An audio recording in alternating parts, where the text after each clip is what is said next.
কাজটা করার আগে নিজের মায়ের মুখটা একবারও চোখের সামনে ভাসেনি তোমার? অমন ভালো একটা মানুষকে এভাবে দুঃখ দিতে একটুও বাঁধলো না তোমাদের?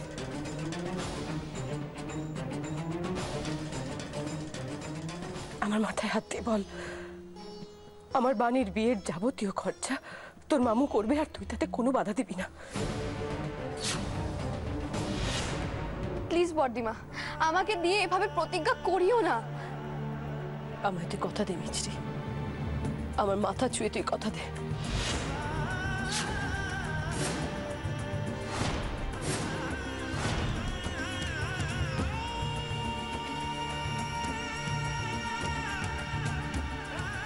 তার মানে তোরও মত নেই?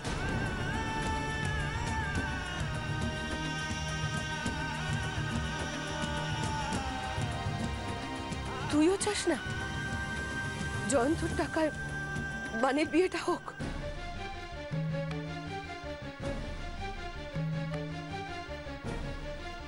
তার মানে তুইও ওকে এই পরিবারের একজন বলে মনে করিস না, আপনজন বলে মনে করিস না? মিছরি, তুইও? তুই চিনিস না তোর মামুকে?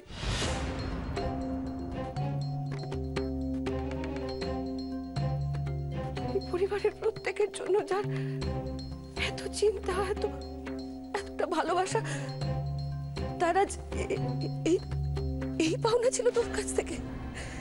এই প্রতিদান দিলি সেই মানুষটাকে তোরা? বেশ বেশ, তো থাক তোরা তোদের মতো। যেখানে আমার স্বামীর কোনো সম্মান নেই, সেখানে তো আমার থাকার কোনো প্রশ্নই ওঠে না। আমাদের তো তোরা নিমন্ত্রিত অতিথিদের মতো দেখছিস, তাই না? বেশ, আমরা সেভাবে এখানে আসবো।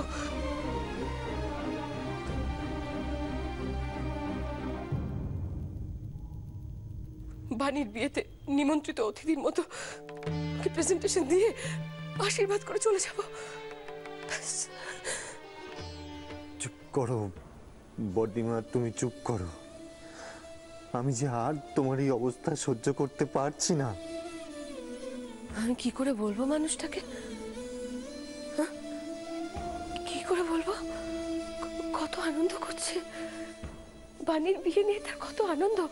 বাণীর বিয়ে এটা করব ওটা করব, কত কত রকম স্বপ্ন তার। আমি কি করে বলবো? না না না, এইসব স্বপ্ন দেখার অধিকার তোমার নেই। বাণীর বিয়েতে কানা করে খরচা করার অধিকার তোমার নেই, কারণ আমার ভাই বোন থেকে শুরু করে তোমার ভাগ্নি পর্যন্ত কেউ তোমাকে আপন ভাবে না, কেউ তোমাকে পরিবারের একজন ভাবে না। আমি আমি আমি কি করে?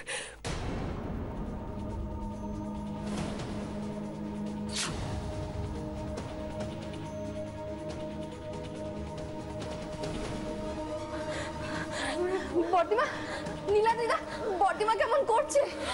মিছরি, উনি যা বলেছেন তুমি তাই করো। হ্যাঁ, আমি তোমার ছুঁয়ে প্রতিজ্ঞা করছি বর্দিমা, তুমি যা বলবে তাই হবে। মামুই মেজদিমার পুরো বিয়েটার খরচা দেবে। শারণ, ওনাকে নিয়ে যাওয়ার ব্যবস্থা করো ইমিডিয়েটলি। বর্দিমা,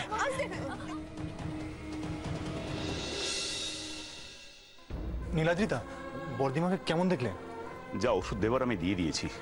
মিছরি, তোমাকেও কিন্তু একটা ব্যাপার খেয়াল রাখতে হবে, দিদিভাই যেন কোনোভাবে হাইপার না হয়ে পড়ে। শারণ, আমার সত্যি খুব খারাপ লাগছে বলতে যে, এক মিনিট। হ্যাঁ মা। হ্যাঁ নীলু, তুই কোথায়? আমি কতবার ফোন করছি, তুই ফোনটা ধরছিস না কেন? আসলে মা, এখানে খুব আওয়াজ হচ্ছিল তো, আমি তাই শুনতে পাইনি। তুই কোথায়? নার্সিংহোমে নেই? খেতেও তো এলি না? না মা, আমি নার্সিংহোমে যাইনি, আমি শিবানীদের বাড়িতে এসেছি। দিদিভাই হঠাৎ করে অসুস্থ হয়ে গেছেন, তাই আমি ওনাকে চেক আপ করতে এসেছি। ও ঠিক আছে, তুই চেক আপ করে আয়, আমি ওয়েট করছি। না মা, তুমি খেয়ে নাও, আমার যেতে দেরি হতে পারে। মা, হ্যালো। সকাল থেকে মা যে না খেয়ে বসে আছে, সে কথাটা একবারও মনে পড়লো না। শারণ, আমার সত্যি খুব খারাপ লাগছে এই ভেবে যে দিদিভাইয়ের এখন যে অবস্থা, এর জন্য আমিও তো দায়ী। কি কি বলছেন আপনি? নীলাদ্রিদা, আমরা তো জানি মেয়ে দিদি কেমন ডেসপারেট হয়ে উঠেছিল। আপনার আর আমার অবস্থা তো সেম ছিল। আমরা কিছুই বুঝে উঠতে পারছিলাম না। হ্যাঁ শারণ, শিবানী আমাকেও ভুল বুঝছিল, ভাবছিল আমি হয়তো এই সম্পর্ক থেকে পিছিয়ে আসতে চাইছি। তাই আমি 7-5 কিছু না ভেবে ওর মতে মত দিয়েছিলাম। ওই মুহূর্তে এছাড়া আমার কোনো উপায়ও ছিল না। আচ্ছা নীলাদ্রিদা, বর্দিমার কি কোনো ব্রিদিং প্রবলেম হচ্ছে? এই সিমটমটা তো আগে কখনো। শারণ, উনি ভেতরে ভেতরে প্রচন্ড অস্থির হয়ে আছেন। আর হ্যাঁ, এই মুহূর্তে ওনার ইচ্ছাতে সায় দেওয়া ছাড়া আমাদের আর কোনো উপায় নেই। আচ্ছা নীলাদ্রিদা, আপনি ভাবতে পারছেন যা ঘটতে যাচ্ছিল তার শেষটা কি হতো? আচ্ছা, আপনাকে কি মাসিমা ফোন করেছিলেন দেরি হয়ে যাচ্ছিল বলে? হ্যাঁ মিছরি, এবার আমাকে যেতে হবে। আমি আসি। হ্যাঁ হ্যাঁ চলুন। হ্যাঁ। নীলাদ্রিদা, আপনি ভাবতে পারছেন আজ যদি আপনি মেজদিমাকে বিয়ে করে ঘরে ঢুকতেন তাহলে মাসিমা কতটা দুঃখ পেত? ওই মানুষটা কি সারা জীবন আপনাদের দুজনকে ক্ষমা করতে পারতো? তুমি ঠিকই বলেছো মিছরি। হুইন্সিক্যালি আমরা এমন একটা ডিসিশন নিয়ে ফেলেছিলাম। এনিওয়ে, খুব বড় বিপদ থেকে তুমি আমাদের বাঁচিয়েছো, and all credit goes to you. না না, আমি নই, ঠাকুর ঠাকুর রক্ষা করেছেন। আমি বাড়ি গিয়ে মার সঙ্গে এই ব্যাপারটা নিয়ে কথা বলি, বুঝলে শারণ? আমার মনে হয় বিয়েটা যত তাড়াতাড়ি সেরে ফেলা যায় ততই ভালো। তা না হলে দিদিভাইয়ের টেনশনটা কমবে না। সে আপনি যেটা ভালো বোঝেন। হ্যাঁ, কিন্তু আমি ভাবছিলাম যে কি না থাক, বলুন না। আসল সমস্যাটা কি আমরা এড়াতে পারলাম? শিবানী যে কারণে ওইভাবে বিয়ে করার ডিসিশনটা নিয়েছিল, দিদিভাই তো সেটা বুঝতেই পারছে না। তাই উনি বারবার জয়ন্তবাবুর আমাদের বিয়েতে কন্ট্রিবিউশন করার কথা বলছেন। শারণ, কিছু মনে করো না, আমি তো এখানে অনেকক্ষণ ছিলাম। তোমাদের আলোচনা শুনে মনে হলো সত্যিই যে আমার সেই অধিকার নেই তোমাদের সাথে সবকিছু ফ্র্যাঙ্কলি আলোচনা করি। ছি ছি নীলাদ্রিদা, এভাবে কেন বলছেন? শারণ, যদি সত্যি কোনো সমস্যায় পড়ো তাহলে মনে কোনো দ্বিধা না রেখে আমাকে জানাবে। আমি কিন্তু দাদার মতো নই, আমি তোমার দাদাই।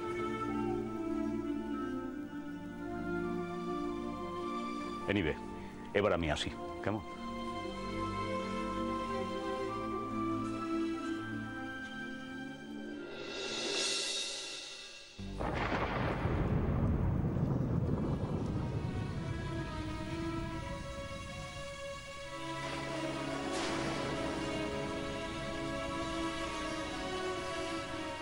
কি হয়েছে মিছরি? হ্যাঁ, ভূতো ভূতো আমার খুব ভয় করছে। ভূতো ভয়? হ্যাঁ, কিসের ভয়? ভূতো আমি বর্দিমাকে ছুঁয়ে মিথ্যে কথা বললাম বলেই কি বর্দিমার এতটা শরীর খারাপ হলো? দূর বোকামে, তুমি যা করেছো তা তো বর্দিমার ভালোর জন্য করেছো। সেটা কি ঈশ্বর জানেন না? বর্দিমার কিচ্ছু হবে না। কিন্তু ভূতো, আমার সত্যি খুব ভয় করছে। আমি আমার কথা কি করে রাখবো বলো তো? আমি কোথা থেকে মামুকে পাবো এখন? মিছরি, আজকে আমাদের এই দুরবস্থার জন্য যদি কেউ দায়ী হয়ে থাকে সে একমাত্র ওই জয়ন্ত বোস। আমি তোমাকে আগেও বলেছি, এখনো বলছি, ওই নামটা আমার সামনে আর তুমি করবে না। আর মনে রেখো, বর্দিমাকে তুমি যে কথা দিয়েছ সেটা শুধুমাত্র কথার কথা। কথার কথা? হ্যাঁ মিছরি, কথার কথা। বর্দিমার জন্য তুমি যা করেছো তার জন্য তোমার ধন্যবাদ প্রাপ্য। তুমি যদি ঠিক সময়ে বর্দিমাকে মন্দিরে না নিয়ে যেতে, বিয়েটা না আটকাতে, তাহলে বর্দিমাকে সামলানো যেত না। কিন্তু ভূতো, এখন এই পুরো বিয়ের খরচটা কোথা থেকে পাবো বলো তো? সেটা তো আমিও বুঝতে পারছি না। আচ্ছা ভূতো, তোমার অফিসে লোন পাওয়া যাবে না? হ্যাঁ, অফিসের কোঅপারেটিভ থেকে লোন নেওয়াই যায়, কিন্তু তার জন্য মাসে মাসে অনেক বেশি টাকা ইএমআই দিতে হবে, অনেক টাকা। ভূতো, আমাদের এখন যে অবস্থা আছে তার মধ্যে আগে প্লিজ মেজদিমার বিয়েটা ভালো ভালো দিয়ে দাও। তারপর সব নিয়ে ভাবা যাবে।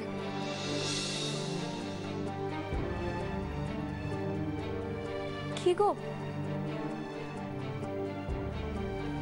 কি ভাবছো? হ্যাঁ? কি ভাবছো? ভাবছি ভাবছি সবকিছু ঠিকঠাক সামলাতে পারবো তো? ভূত, এত কিছু চিন্তা করো না, দেখবে সব ঠিক হয়ে যাবে। রাধা মাধবকে শুধু ডাকো। শিবানীর বিয়েটা এখন দিদিভাই নিজের সব থেকে বড় দায়িত্ব বলে মনে করছে। জানো মা, এরকম পেশেন্টদের ক্ষেত্রে কিন্তু এটাই হয়, এদের নার্ভ তো খুব উইক হয়, তাই এরা টেনশনটা ঠিক নিতে পারে না। দিদিভাইয়ের ক্ষেত্রেও ঠিক তাই হচ্ছে মা, তাই উনি বারবার অসুস্থ হয়ে পড়ছেন।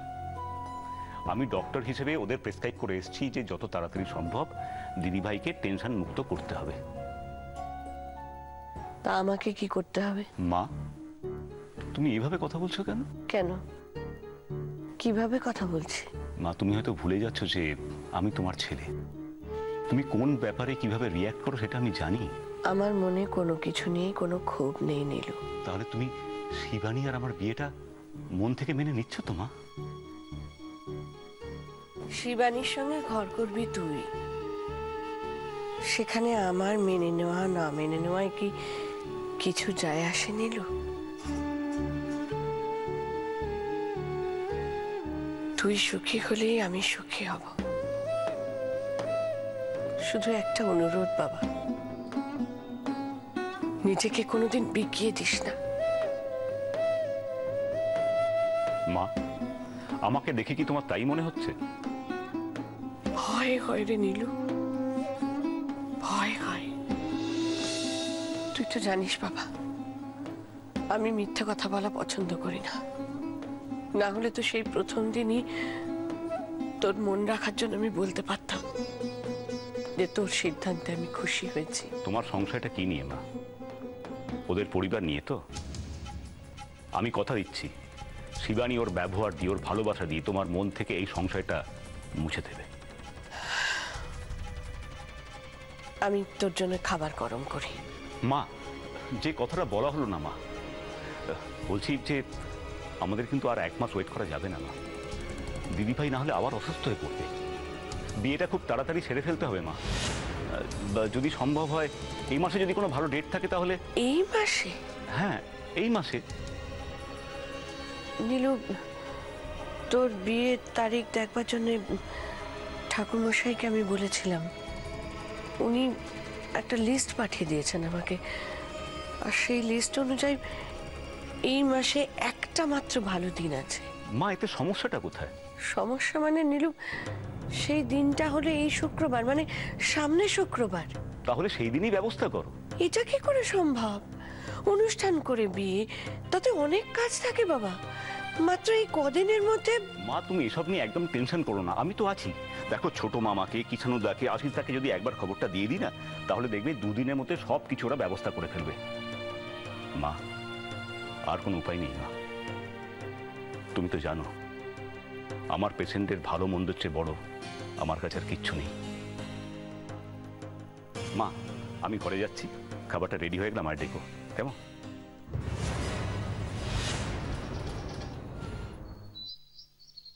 পাটায় একটু চোট পেয়ে গেলাম বলে, নাহলে দেখে দিতাম।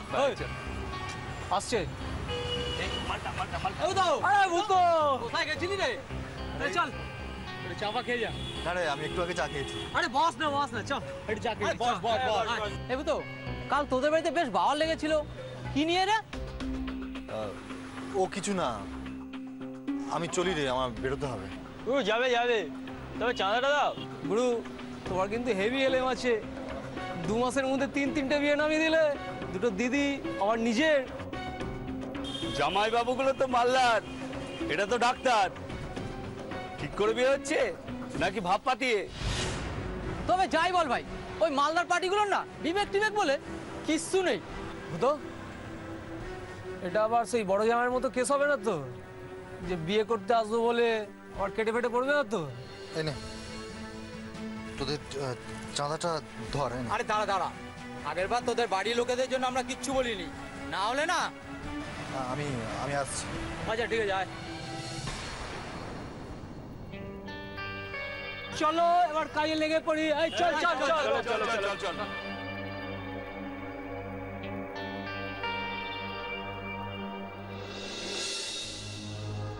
কি বলছেন কি বিয়ে? স্যার, সর্বাণী ম্যাডামের মেজ বোন শিবানী দেবীর বিয়ে একেবারে পাকা। সুধময় বাবু, স্যার, আপনি ঠিক বলছেন তো নাকি আবার কোনো ভুল খবর এনেছেন? না না, আমি একদম ঠিক বলছি স্যার। ইতিমধ্যে দুবারই লোকেরা বসে পাকা কথা সেরে ফেলেছে। পাড়া প্রতিবেশীরা পর্যন্ত বলছে স্যার খুব ভালো বিয়ে হচ্ছে শিবানী দেবীর। কেনাকাটা পর্যন্ত শুরু হয়ে গেছে। তা পাত্র কি করে সে সম্বন্ধে খোঁজ খবর নিতে পেরেছে আপনার ছেলেরা? হ্যাঁ স্যার, পাত্র হলো গিয়ে সেই ডাক্তার নীলাদ্রি চৌধুরী। তাই বুঝি? আরে সে কথা আগে বলবেন তো, নীলাদ্রির সঙ্গে শিবানীর বিয়ে। ও, এ দারুণ আনন্দের খবর। এই হারু, আগে বলবো তোর দিদাকে গিয়ে বলতো একটু মিষ্টির ব্যবস্থা করতে। মিষ্টি কি হবে স্যার? আপনি খাবেন? যা গিয়ে বল তাড়াতাড়ি মিষ্টির ব্যবস্থা করতে, সুধাময় বাবুকে মিষ্টি মুখ করাতে হবে। যা আগে যাই। সুধাময় বাবু, স্যার, আপনি একটা কাজ করুন, আপনি গিয়ে শিবানী এবং নীলাদ্রি দুজনকেই শুভেচ্ছা জানিয়ে একটা ফুলের তোড়া দিয়ে আসুন তো। আপনি স্যার কি বলছেন? আমি তো কিছু বুঝতে পারছি না। কেন? আপনি ওদের ফুল পাঠাবেন? এটা আপনি ঠিক বুঝবেন না সুধাময় বাবু। সেই শিবানী কতটুকু মেয়ে ছিল সে, কত ছোটবেলায় তাকে দেখেছি আমি। তখন কতই বা বয়স ছিল ওর, কত রকম আবদার করত, আর তার সব আবদার ছিল আমার কাছে, তার জয়ন্তদার কাছে। এই যে বড়বাবু মিষ্টি। হ্যাঁ, এই তো, আমাকে নয় সুধাময় বাবুকে দে দে দে দে দে দে। নিন সুধাময় বাবু, মিষ্টি মুখ করুন। আজ এত ভালো একটা খবর শোনালেন আমাকে, মিষ্টি খান। ও হ্যাঁ, একটা ভালো কথা মনে পড়েছে, আপনি ভূতোর অফিসে একটা ফোন করবেন তো, ভূতোর বসকে একটা ফোন করে কথা একটু বলে নিতে হবে। ঠিক আছে। ওরা আমারই সিগন্যালের জন্য অপেক্ষা করছে, কথা হয়ে আছে, ফোনটা পেলেই ওরা কাজ শুরু করে দেবে। ঠিক আছে স্যার। ভূতোর চাকরিটা আর থাকবে না।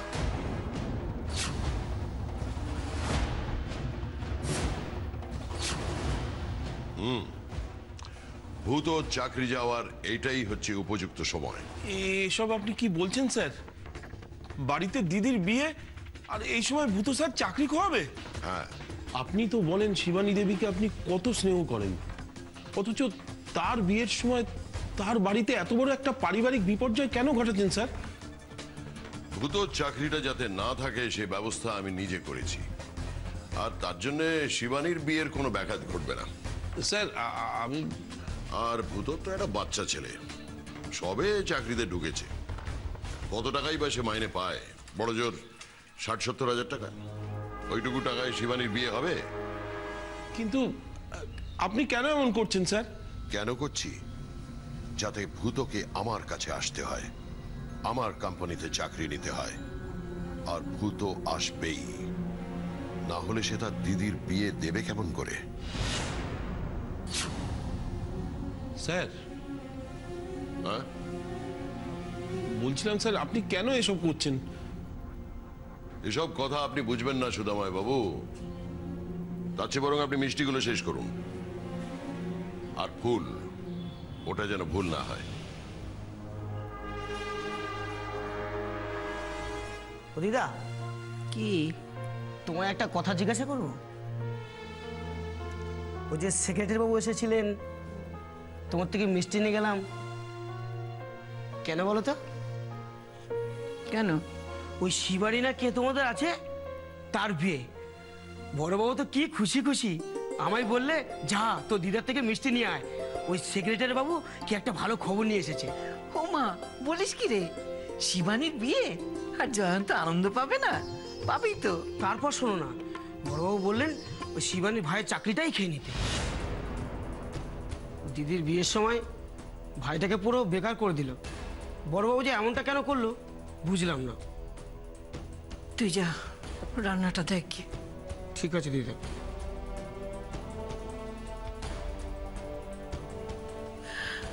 হে ঠাকুর, জয়ন্তর মাথায় কি সর্বনেশে ভূত চাপলো। মিষ্টির কথাটা একবারও ভাবলো না। আশ্চর্য তো, ফোনটা রিসিভ করছে না। ওমা ভূত, তুমি এখনো বেরোনি? আরে অফিসে গাড়ি এখনো পর্যন্ত আসেনি। রতনদাকে কতবার ফোন করছি, ফোনটা ধরছে না। সে কি, আমি তো আবার তোমায় বলতে এলাম যে তুমি আজ তাড়াতাড়ি বেরিয়ে যাও, কারণ আমার আজ কলেজ আছে লেটে, আমি দেরিতে বেরোবো। ঠিক আছে, আমি তোমাকে টাকা দিয়ে দেবো, তুমি ট্যাক্সি ধরে নিও। না না, আমি বাসে চলে যাব। দেখো ফোনটা কেটে দিল। ভূত, ভূত শোনো না, তুমি কিন্তু আজকে অফিসে গিয়ে লোনের ব্যাপারে কথা বলবে, মনে আছে তো? নীলাদিদা কিন্তু অনেকবার করে বলে গেল যত তাড়াতাড়ি বিয়ে হয় ততই ভালো। আরে সেই জন্যই তো ভেবেছিলাম তাড়াতাড়ি যাবো। হ্যালো রতনদা, আরে কোথায় তুমি? কত দেরি হয়ে গেছে জানো? কখন বেরোবো বলো তো? কি আসতে পারবে না?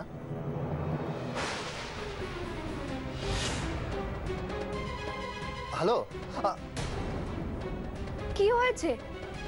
বললো আসতে পারবে না। মানে? ওর নাকি আজ থেকে অন্য কোথাও ডিউটি আছে। আশ্চর্য ব্যাপার।